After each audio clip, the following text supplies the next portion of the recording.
Okay, YouTube, riddle me this. It comes in bits and pieces, put together forms a whole. It's athletics for the mind. The more you think, the more you find. Sometimes it can be a grind, but then that is the goal. What is it? The answer is puzzles. Puzzles are one of those things that are intimately tied with video games. They're part of oh so many games. Hell, there are entire games whose sole purpose is to complete puzzles. No intricate story or anything, just riddle after Sudoku, I guess, so you can kill time and exercise that brain of yours. These puzzle-intensive games, while a niche in the grand market, they're pretty well known for what they are. Candy Crush, that weird game with the toad that spits balls. Candy Crush but with witches. Candy Crush with people inheriting mansions. Candy Crush but with nudity. Hell, Tetris? Mahjong? Solitaire? Yeah, when the main core of the game is just the word puzzle, it can get pretty monotonous and original.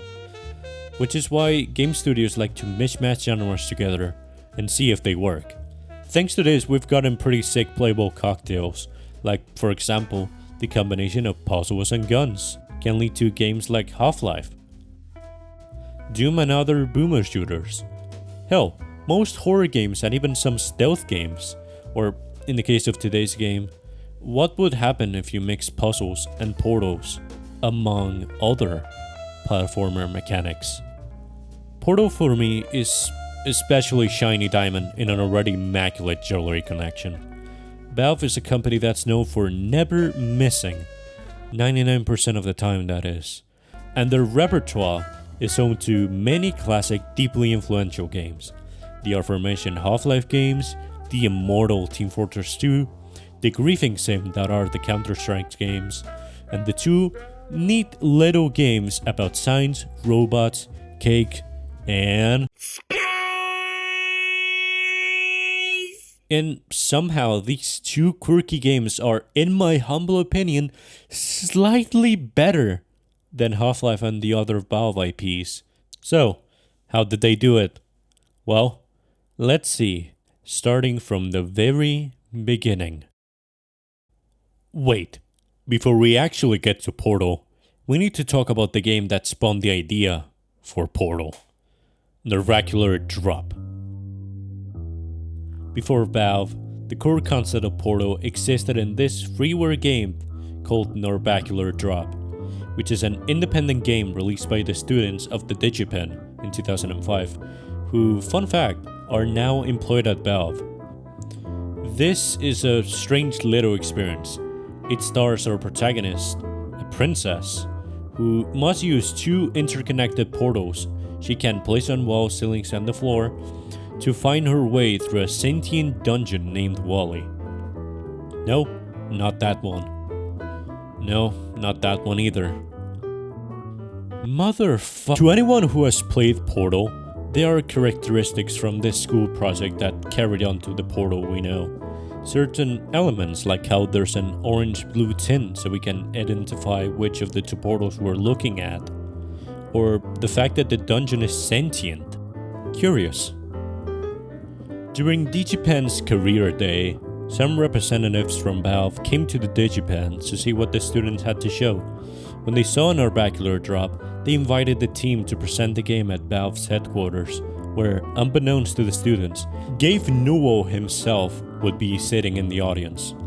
After their presentation, Newell offered to hire the entire development team on the spot to reimagine the game using Valve's own Source engine, which would go on to become the incredibly popular Portal. Welcome to the Aperture Science Enrichment Center. And so, in 2007, the spiritual successor to that neat little demo we just talked about released in the orange box.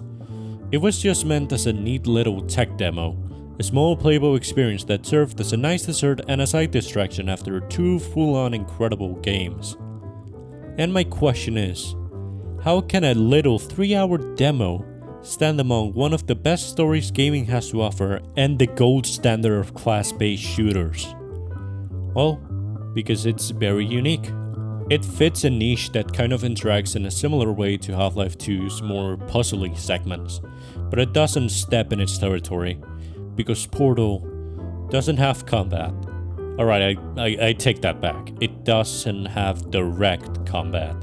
There are no guns, you just jump on your enemies' heads and knock them down. Of course, The Last of Us would go on to change that later on.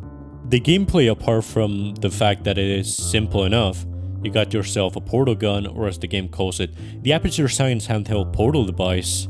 With it, you can shoot 2 portals, an orange and a blue one, and you must use them to solve the various Tift chambers governed by GLaDOS, a shockingly stunning robot who is the antagonist of the story and the protagonist of my wet dream. The game is pretty short, sweet, and to the point in question being cake. It's really a testament to Valve's extreme level of quality when even the quote-unquote tech demo can be considered one of the best games of all time and even win awards like the GOTY. Portal also had an Xbox exclusive edition called Portal Still Alive, which of course contained the original game done by Valve, but also offered 14 new and exciting test chambers, which were 3D adaptations from the Portal Flash game done by We Create Stuff. The Portal Flash game in question functions as a side-scrolling 2D platformer version of the original game that features everything from the original we know and love. Turrets, the portal gun, the way too charismatic for an inanimate object, companion cubes, everything. And after that, there wouldn't be much for a couple of years. Apart from some weird horror movie from 2009 also bearing the same title, but that isn't important for today's topic. Later then, in 2011, after 4 years without a proper sequel, we asked for light rain and Valve blessed us with a tsunami like no other. Portal 2. And after being 4 years in development, I have to say it's worth the wait. Portal 2, the single best rated game on Steam. What is there to say that hasn't been said about this game already? It does what a good sequel does, go in depth on what the first installment already established while also expanding the horizons, giving us more lore, adding more mechanics and lore, improving the gameplay and, of course, introducing us to some new, exciting characters, like the Aperture Science CEO Cave Johnson, voiced by the amazing J.K. Simmons, and even a new, way dumber antagonist, Wheatley. And before you say anything, that's not an insult, it's canonical. Actually, may I take a moment to talk about how uniquely Portal tackles its antagonists?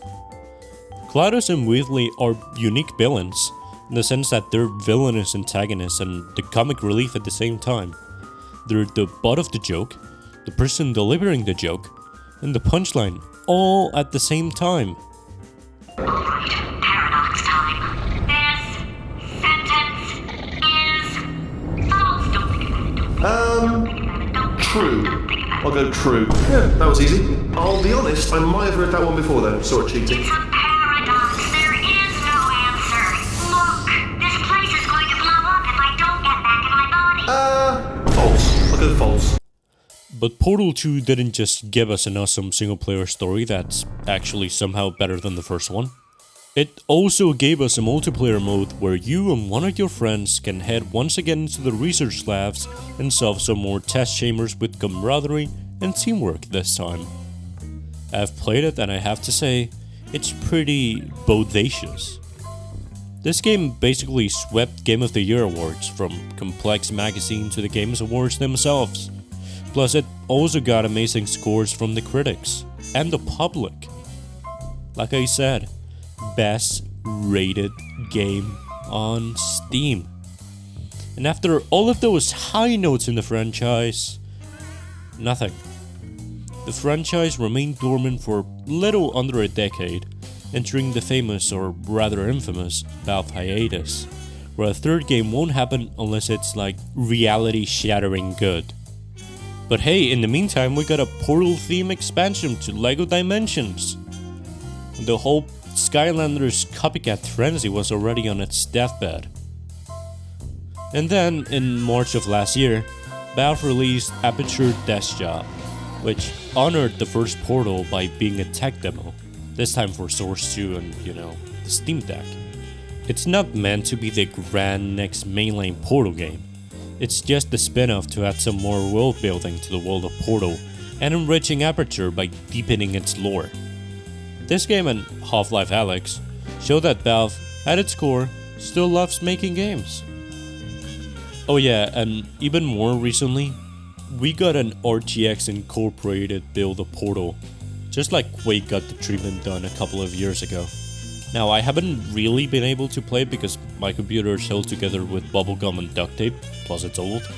But from what I've seen, this remake could have been improved. A lot. It's an L. It's an L, guys. But the question is, what can we take away from this retrospective journey we've just embarked on? Well, first and foremost, we can take away that the Portal games are really damn good, and a very clear example of quality not being the same as quantity. How can 2 3 to 6 hour games have somehow tenfold the number of memorable moments than some 30-hour game has? Also, I just think we've got to appreciate how they made a physics-based puzzle game fun. It's a breeze to play through, even through your 20th replay. Like I've been saying through this entire video, the dialogue is sharp and witty, and the gameplay is so smooth and entertaining. And you must be thinking, there must be at least one flaw. Maybe this game has a turbo fanbase. Yes, that's it.